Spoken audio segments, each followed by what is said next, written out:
Feliz Dia Intergaláctico da Tecnologia dos Sonhos, essa data comemorativa que eu inventei agora para você poder contar pra gente aí nos comentários qual tecnologia você queria muito que existisse, mas por enquanto não rolou ainda. É um feriado intergaláctico, então até os ETs escondidos que nunca comentam nos vídeos podem comentar aí. Estão convidados a participar, tá? Boa noite e bem-vindos ao Hoje no Tecmundo, seu resumo diário de tecnologia. As notícias de hoje incluem o Banco Neon sofrendo vazamento de dados de 30 milhões de clientes e o hacker responsável falando exclusivamente com o Tecmundo sobre isso. Um juiz que está ameaçando bloquear o WhatsApp no Brasil inteiro de novo, um novo sistema criado pela China que consegue detectar os caças invisíveis F-35 dos Estados Unidos a quase 2.000 quilômetros de distância e um novo estudo da Microsoft com a Universidade Carnegie Mellon afirmando que as IAs generativas podem deixar as pessoas mais burras com o tempo. Agora aproveita já para deixar um like no vídeo, que isso é muito mais importante do que você imagina para a gente continuar trazendo notícias com qualidade aqui todos os dias, tá? Eu conto com você,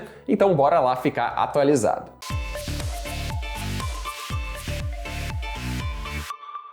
O Banco Neon foi supostamente atingido por um vazamento de dados durante a noite de terça-feira, dia 11 de fevereiro. Quanto que vale 30 milhões de dados em um banco brasileiro, hein? É o título de uma publicação realizada em fórum cybercriminoso que afirma com fotos e vídeos a captura de dados de 30 milhões de clientes. De acordo com o cybercriminoso que na publicação se intitula Banco Neon, homônimo ao banco, o vazamento traz informações sensíveis de 30.825.019 clientes, além de dados como nome completo, sexo, e-mail, CEP, CPF, CNPJ, telefone, celular, profissão, nome da mãe, renda, saldo, situação da Receita Federal, perfil de conta, número de conta, fotos de selfies e imagens de documentos. Se isso tudo não fosse suficiente, tem também vazamentos de histórico de compras, incluindo movimentações de pagamentos via Pix, por exemplo, além de solicitações e notificações. E para completar o pacote é possível acompanhar o modelo do aparelho do celular do cliente em que o aplicativo Neon está instalado. Como nota o título da publicação, o cybercriminoso responsável pelo vazamento não colocou um preço pelo pacote completo e apenas publicou imagens e um vídeo que mostram todos os detalhes do que foi obtido.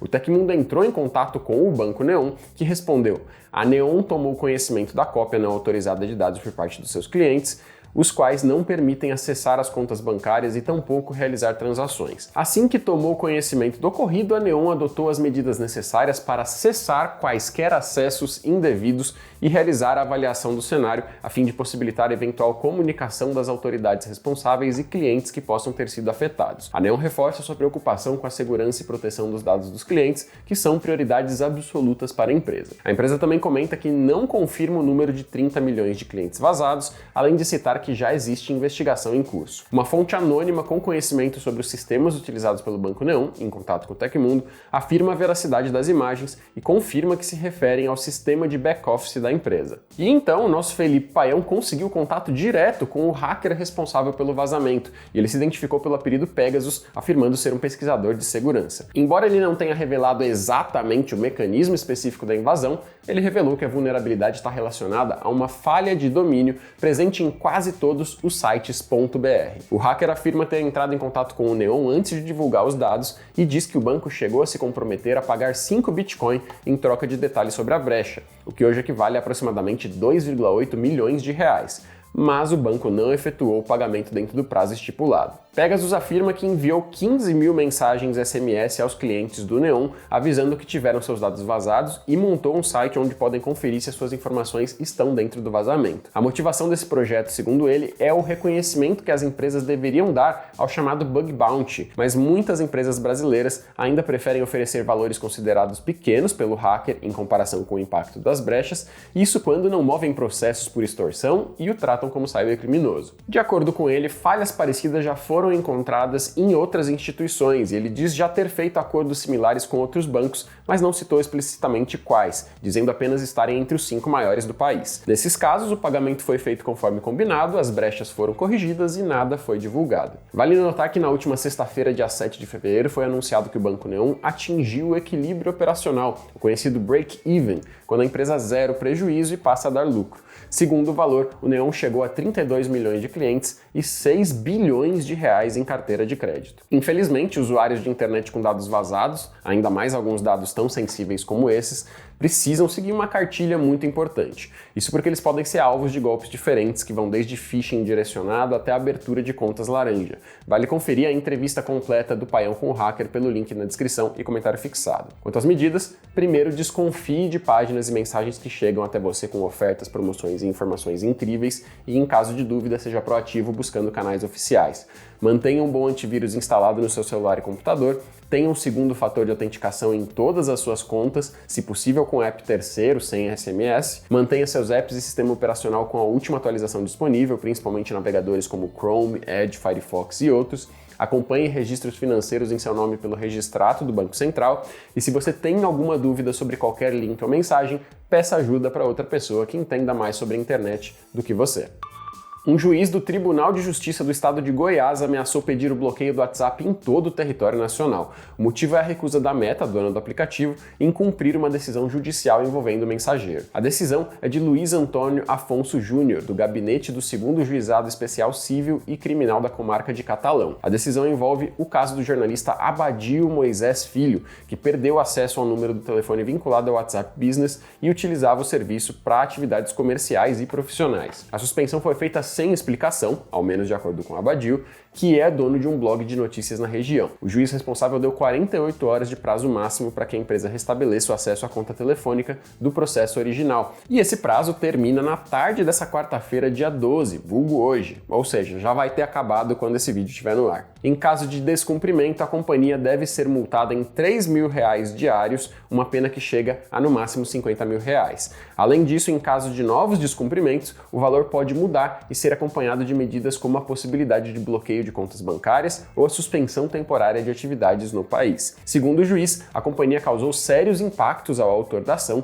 que ficou sem uma importante ferramenta de comunicação e trabalho e teve prejuízos financeiros consideráveis. Até o momento, a Meta não se pronunciou sobre esse caso. Caso a ameaça do juiz seja concretizada e a Meta não cumpra as determinações no processo, essa não seria a primeira vez em que o WhatsApp é suspenso no Brasil por questões legais envolvendo um processo a nível estadual. Os primeiros casos foram registrados em fevereiro de 2015 por decisão da Justiça do Piauí e em dezembro do mesmo ano, agora pela Justiça de São Paulo. Em 2016 foram mais 2 suspensões temporárias, com uma delas durando 72 horas. Um dos casos resultou até na prisão de um executivo da empresa que então cuidava de toda a companhia na América Latina.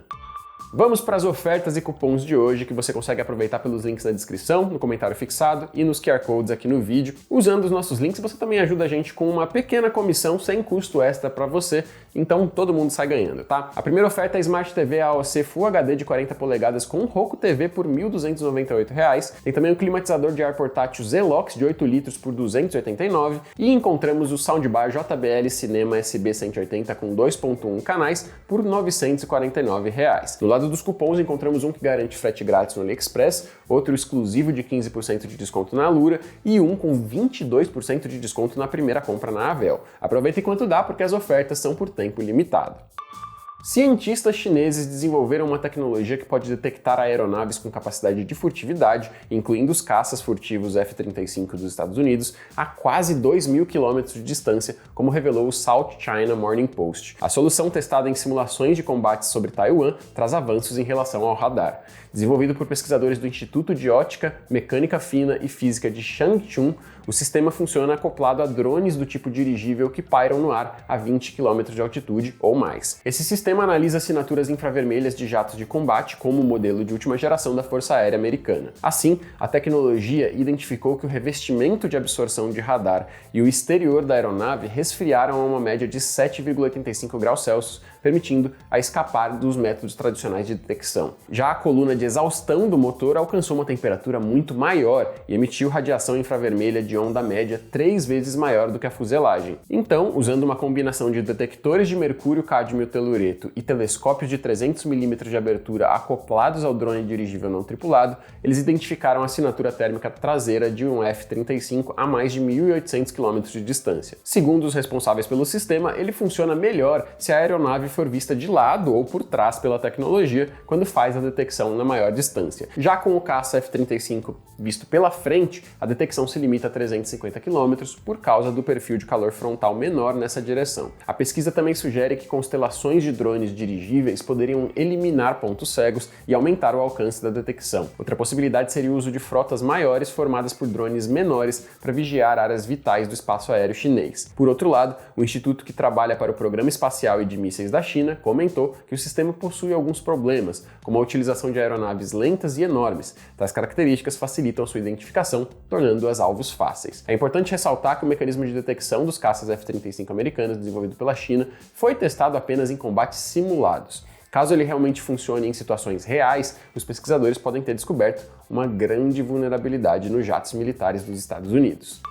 Pesquisadores da Microsoft e da Universidade Carnegie Mellon descobriram que o uso inadequado de ferramentas de inteligência artificial generativa pode levar à deterioração das faculdades cognitivas, ou seja, pode deixar as pessoas menos aptas ao pensamento crítico, ou em termos leigos, podem ficar mais burrinhas. O estudo investigou como diferentes profissionais utilizam modelos de IA para facilitar suas tarefas diárias e economizar tempo. A pesquisa entrevistou 319 pessoas que usam IA generativa pelo menos uma vez por semana. Os participantes foram questionados sobre como usam essas ferramentas e se ainda empregam habilidades de pensamento crítico ao executar essas tarefas. De modo geral, apenas 36% dos entrevistados afirmaram que tomam medidas para mitigar os efeitos colaterais da IA, como as chamadas alucinações, que são respostas incorretas ou inventadas pelos modelos. Os participantes relataram que usam a IA generativa principalmente para criar textos, como redigir e-mails repetitivos para colegas, por exemplo, pesquisar sobre um assunto ou resumir um artigo longo e pedir ajuda ou gerar gráficos com base em dados existentes. A pesquisa revelou que ao adotar a IA no trabalho, os profissionais tendem a mudar de uma postura criativa